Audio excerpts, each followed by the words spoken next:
those of you who are in a certain serious mode, investigating and walking the path of spirituality, and also have an interest in Eastern spirituality, will often be rather puzzled by what looks some very contradicting assertions.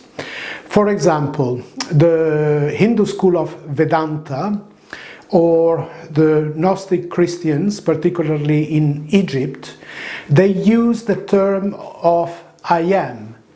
I am the one, I am that, I am the self, or just simply I am, pure being, just existence, joy, Satchitananda.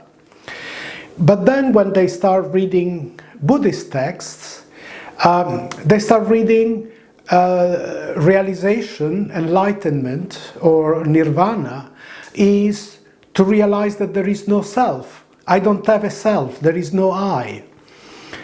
So is kind of emptiness. And this seems quite contradictory.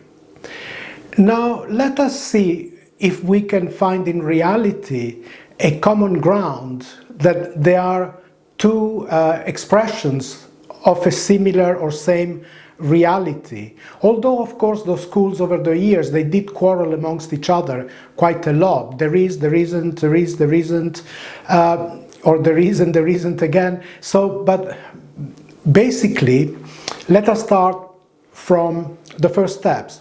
So, first we realize that we are somehow in a cage. We are encaged by what is called the ego.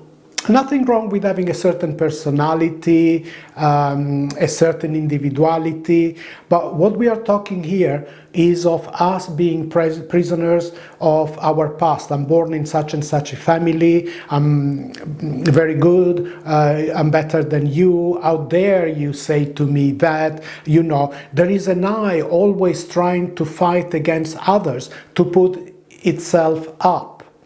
And sometimes as well, this kind of arrogance and continuous quarrels and fighting, they come because we feel deep down unconsciously very low. I am not that great, really, I'm not that good, I was put down as a child, so now I have to bring myself up.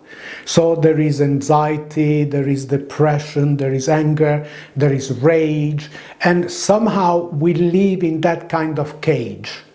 Up and down, because it depends whether our ego is being put up or whether it's being put down. So when we begin to realize, when we follow a certain path, that ego, that history, and by the way, I want to say it's an history that can go very old, because it's not just from our childhood, but we have the biology in our DNA, of our race, of our ancestry, so many things as well that condition this ego, that a lot of it is unconscious. We don't even know why it rises with those particular feelings. Suddenly we get very depressed, suddenly we get very angry over minor things. That is very much our past.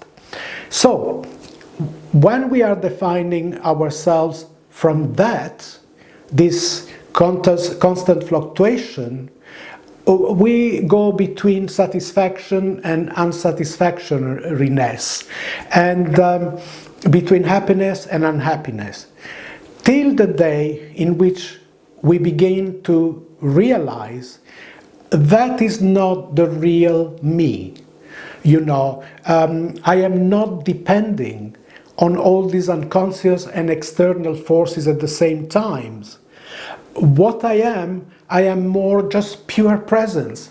I'm just peace and joy, and I don't have a particular quarrel with the world. I still feel certain things, I still want to make things better, but I have found a ground. So in that sense, your first expression is there is no self. There is not this I, this ego, this contraction was unreal. And the release of that is like, wow, that feels wonderful. Now, what can happen that very often when that release has been affected, then there can arise, a feeling where we are really joining the womb, the matrix of our true essence. And then there is a melting within love, but not love of, possessions or any kind of thing like that. It's just a feeling of just love and peace that is within you with no particular reason. That is what you breathe, that's what gives you life. And so when that happens, then very often the I comes, but it's a different I in a way. I am this love. I just am, I just exist, and there is joy and peace in existing, not out of a particular reason, not out because I've been praised, not because I've been given something, but it's just I blink and I look at the world and there is this welcoming, this joy. So that is when then they use that kind, I am this, I am that. Now, for most people, this is the end of it. But what can happen to many if you proceed a bit further in the path, you just realize that there is a little bit of I in this I am, meaning I am enlightened. Oh, I am so good, I'm so realized. It's very, very subtle, I, ego, that remains, the spiritual ego. So the beautiful journey from there is to then let go even of that I am enlightened. And it's the feeling that, yes, I'm a divine being having a human experience. So let me, from this beautiful state of I am, or there is no self, let me come back as human and in total simplicity.